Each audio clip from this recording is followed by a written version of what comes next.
Most people assume their low energy is just part of getting older, not dramatic exhaustion, not the kind that sends you to bed for 3 days, but that quiet, daily draining. You wake up tired, you hit a wall around noon, you get shaky if you wait too long to eat. Your mind feels a little foggy, your body feels a little heavy, and somehow even simple things take more effort than they should. Then the answer most people reach for is sugar, or caffeine, or another quick snack that lifts them for a moment and drops them harder an hour later. What often gets missed is that two very ordinary problems can overlap and make each other worse. Low iron and unstable blood sugar. Iron is what helps your blood carry oxygen. Blood sugar is what gives your cells usable fuel. And when either one is off, you feel it everywhere, in your muscles, in your mood, in your focus, in your sleep, in your patience. The body cannot run smoothly when oxygen delivery is low and fuel is rising and crashing all day. That combination can make a person feel weak, irritable, hungry, and worn down without ever understanding why. And the surprising thing is that the answer is not always some expensive powder or another bottle lined up on a kitchen shelf. Sometimes the answer is food. Real food. Ancient food. The kind people in the biblical world knew well. Foods from fields, trees, seas, and flocks. Foods that nourished strength slowly and steadily, instead of borrowing energy from tomorrow. My name is Daniel, and today we're walking through 7 biblical iron-rich foods that support healthy blood sugar and energy. Before we begin, please subscribe to this channel for Bible-rooted health wisdom that helps you care for your body naturally. Stay with me all the way to number 7 because, that last food is the one most people either avoid, misunderstand, or never think to use. And yet it may be the strongest iron food on this entire list. One quick note before we begin. If your fatigue is severe, new, or comes with shortness of breath, chest discomfort, dizziness, or very pale skin, don't guess. Get checked. Food can help a great deal, but it should never replace proper medical care when the body is clearly asking for attention. Now let's begin with one of the oldest strength foods in the biblical world. Food number 1, lentils. Lentils do not look impressive. They are small, plain, inexpensive, and easy to overlook. But in Scripture, they are memorable enough to sit inside one of the Bible's most famous food scenes. Esau came in famished from the field and traded his birthright for a bowl of lentil stew. Later, lentils appear again as part of survival foods and staple foods, the kind people turned to when they needed something dependable. And that is still exactly what lentils are. Dependable. They are not exciting in the modern marketing sense. They do not come with a shiny label, but for steady nourishment, they are one of the wisest foods you can put in front of the body. A cooked cup of lentils provides a surprisingly large amount of iron, enough to make them one of the strongest plant foods for this purpose. But the real power of lentils is not just the iron. It is the way they deliver that iron with fiber, protein, and slow-digesting starch. That means lentils do not hit the bloodstream the way white bread or sweets do. They digest gradually. They release fuel more slowly. They help soften the sharp rise and sharp fall that leave people reaching for snacks every 2 hours. And because they also help you feel full, they make it easier to stop the cycle of constant grazing that keeps blood sugar unstable. There is one important thing to understand about lentils, and really about most plant iron foods. The iron in plants is harder for the body to absorb than the iron in animal foods, but that does not mean it is weak or useless. It means you need to help it a little. A squeeze of lemon over lentils, tomatoes in the stew, chopped bell peppers on the side. Those simple additions bring vitamin C, and vitamin C helps the body absorb non-heme iron much more effectively. So if you want the most out of lentils, do not just eat them plain and dry.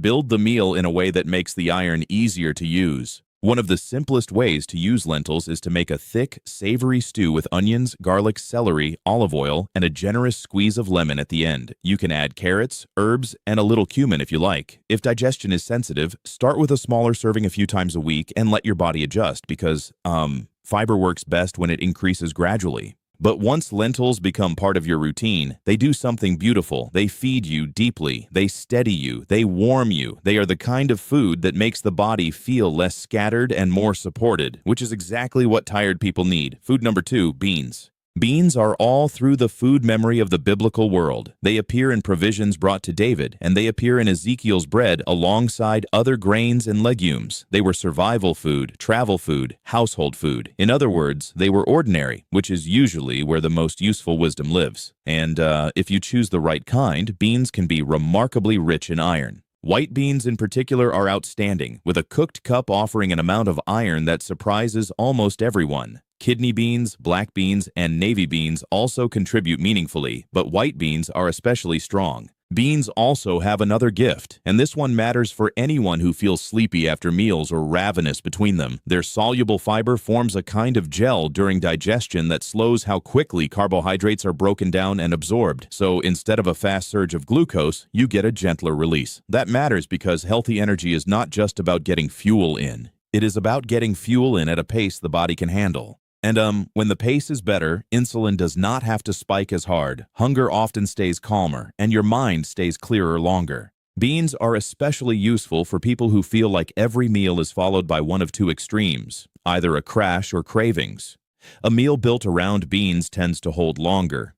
That is one reason cultures all over the world have relied on them for endurance. They are affordable, filling, and metabolically kind. The only catch is that if you go from very little fiber to a giant bowl of beans overnight, your digestive system will notice. So, ease into them. Rinse canned beans well, cook dried beans thoroughly, use herbs, garlic, and olive oil, and give the body a little time to adapt. A beautiful way to use beans is to make a rustic bowl with white beans, sautéed onions, olive oil, parsley, and warm tomatoes, then finish it with lemon juice.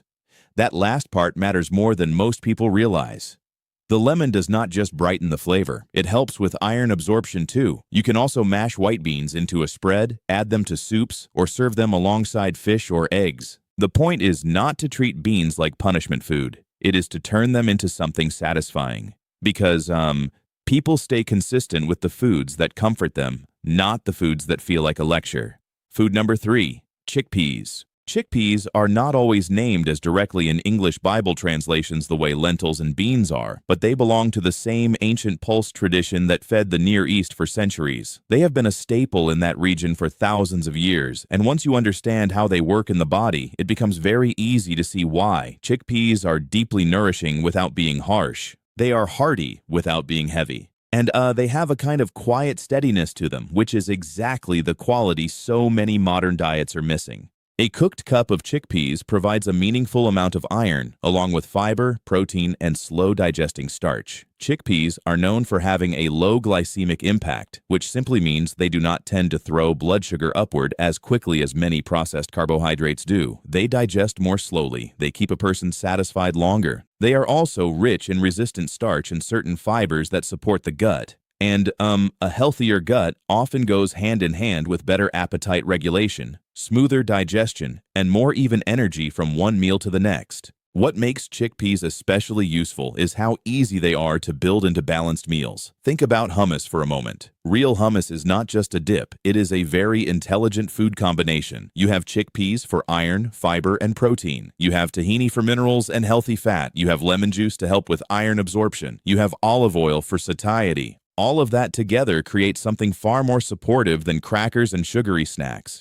And that is how wise eating usually works. Not isolated nutrients, but foods that help each other. If you use canned chickpeas, rinse them well. If you cook them from dry, let them soften fully so they digest more comfortably. You can roast them, fold them into salads, simmer them into stews, or blend them into hummus with lemon, garlic, tahini, and olive oil. If your body tends toward bloating, keep the portions moderate at first because, the gut sometimes needs time to get used to more fermentable fiber. But once chickpeas become familiar, they can become one of the simplest ways to support steady energy without depending on quick carbohydrates that leave you emptier than before. Food number 4, sesame seeds and tahini. Sesame is one of the oldest cultivated foods in the ancient world. Tiny seeds, enormous value.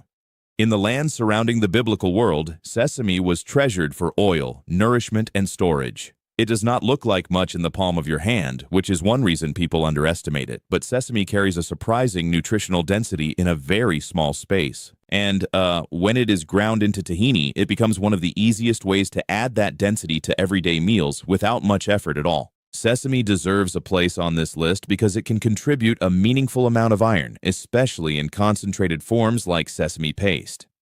A spoonful does not sound like much, but over the course of a day, those spoonfuls add up. Sesame also brings healthy fats, some protein, and compounds that appear to support metabolic health. There is even promising research suggesting sesame intake may help improve markers of blood sugar control in some adults, though, that evidence is still growing and should be taken as encouraging, not magical. It is not a cure. It is a supportive food. What sesame does especially well is this. It nourishes without spiking. It is not sugar heavy. It does not create a quick rise and fast drop. When you add tahini to a meal, you often make that meal more satisfying and slower to leave the stomach. That can help with hunger, cravings, and the feeling that you need something sweet right after eating. And because tahini pairs so naturally with lemon, garlic, chickpeas, and vegetables, it fits beautifully into a way of eating that supports both iron intake and more stable blood sugar. To use it well, stir tahini with lemon juice, a little water, garlic, and a pinch of salt until it turns into a creamy sauce. Drizzle it over beans, lentils, roasted vegetables, or chickpeas. Spread it lightly on toast, blend it into hummus. Or take a more old-world approach and eat a small spoonful alongside fruit like figs. Just remember that sesame is calorie-dense, so more is not always better. A modest amount used regularly is wiser than treating it like medicine by the cup. In small, steady amounts, it becomes a quiet strength food, and those are often the most effective kind. Food number 5, sardines. When people hear the word sardines, they usually split into two groups immediately. One group nods and says yes, those are underrated. The other group tightens their face like they've just been offered something unpleasant. But fish were central to life in the biblical world. Fish were common food, working food, community food, and small fish in particular are worth revisiting because they carry a kind of nutritional concentration that larger, more glamorous foods often do not. Sardines are one of the most practical examples of that. Sardines provide protein, beneficial fats, and useful amounts of iron, but that is only part of the story. They are also rich in vitamin B12, and B12 matters because it helps support red blood cell formation and energy metabolism. So, when you combine iron and B12 in one food, you are supporting the very systems that help the body move oxygen and convert food into usable energy. Sardines also contain no sugar and virtually no carbohydrate, which means they do not create the kind of blood sugar surge that leaves people sleepy and hungry shortly afterward. There is another reason sardines deserve attention. Smaller, oily fish tend to bring omega-3 fats, and those fats help support a healthier inflammatory balance in the body.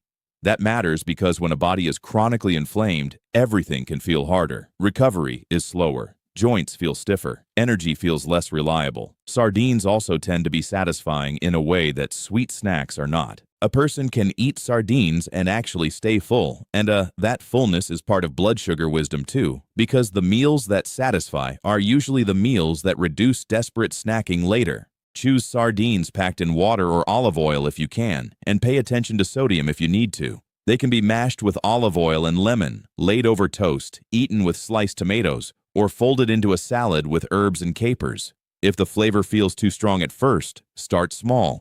Use lemon generously. Add fresh parsley. Eat them chilled if that helps. Because, sometimes the body benefits from foods we simply forgot how to use. Sardines are one of those foods. Humble, inexpensive, and far more strengthening than they look in the tin.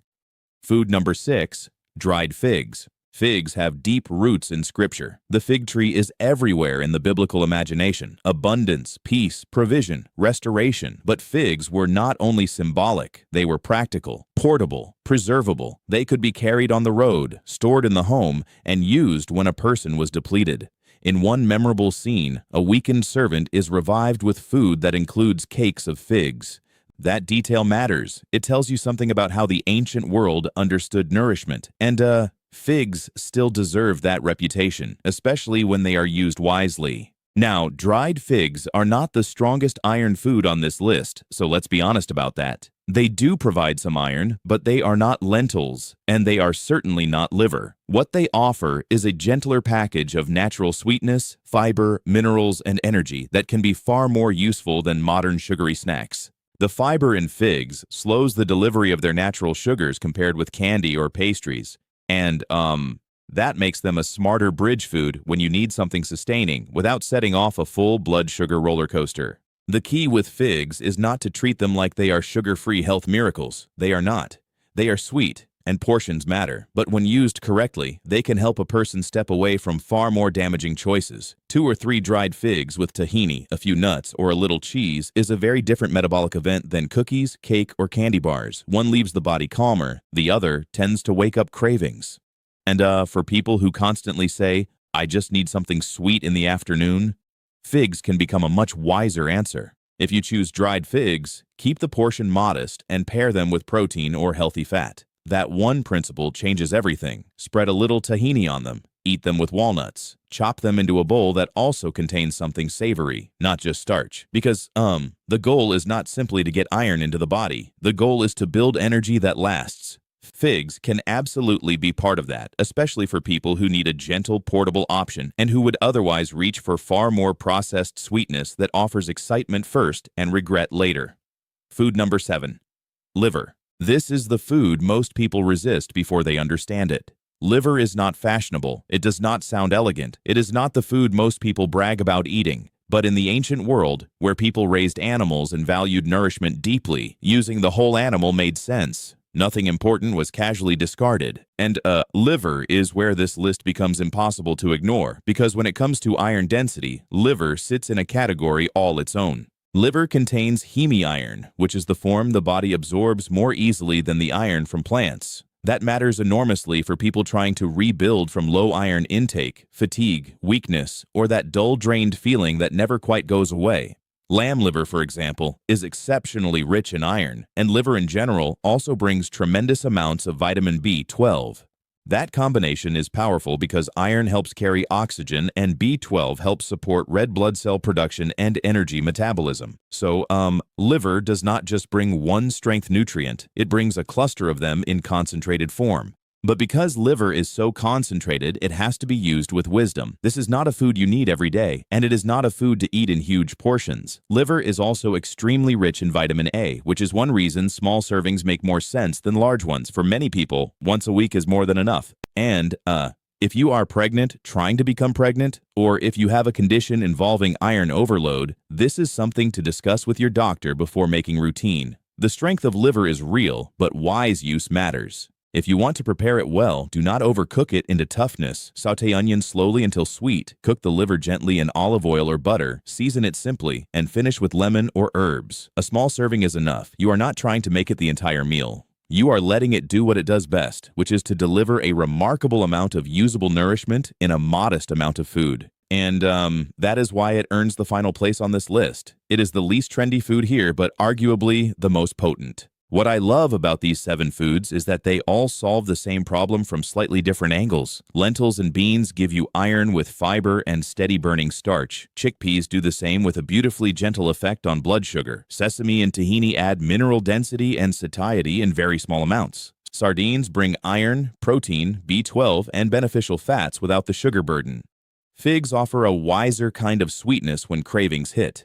And, liver brings concentrated heme iron and B12 in a way few other foods can match. And if you look closely, there is a pattern here. The biblical world did not build strength on constant stimulation. It built strength on nourishment, not by racing the body forward with sugar and caffeine all day, but by feeding it foods that actually had substance. That is still the difference today. A lot of people are not truly low on motivation. They are undernourished. They are over-snacking and underbuilding. They are getting plenty of quick calories and not enough real support. And, the body eventually tells the truth about that, usually in the form of fatigue. One of the most helpful things you can do after watching this is to stop thinking in single nutrients only. Yes, iron matters, but blood sugar matters too. Digestion matters too. Absorption matters too. That is why combinations are so important. Lentils with lemon, beans with tomatoes, chickpeas with tahini and lemon, figs with nuts or tahini, sardines with herbs and citrus, liver in small, wise portions. And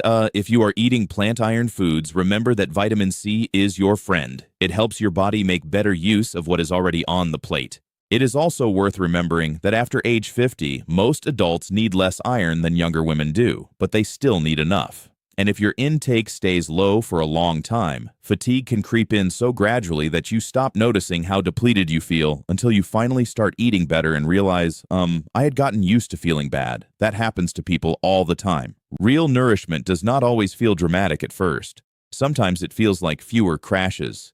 clearer thinking, warmer hands, better patience, the ability to get through the afternoon without hunting for sugar. So if you want to put this into practice, start simple. Pick 2 foods from this list and use them this week. Maybe lentil soup twice, hummus with extra lemon and tahini, a bean dish in place of a refined starch, sardines once, a couple of dried figs with tahini instead of dessert, or, if it fits your table and your health needs, a small serving of liver. You do not need to overhaul your entire life by tonight. You need a beginning. And, in most cases, healing begins not with intensity, but with consistency. If this helped you, tell me in the comments which of these 7 foods you're most willing to try first and which one surprised you the most. If there is someone in your life who is always tired, always crashing, always saying they need something sweet just to keep going, share this video with them. Sometimes the kindest thing you can give a person is not more noise, but better nourishment.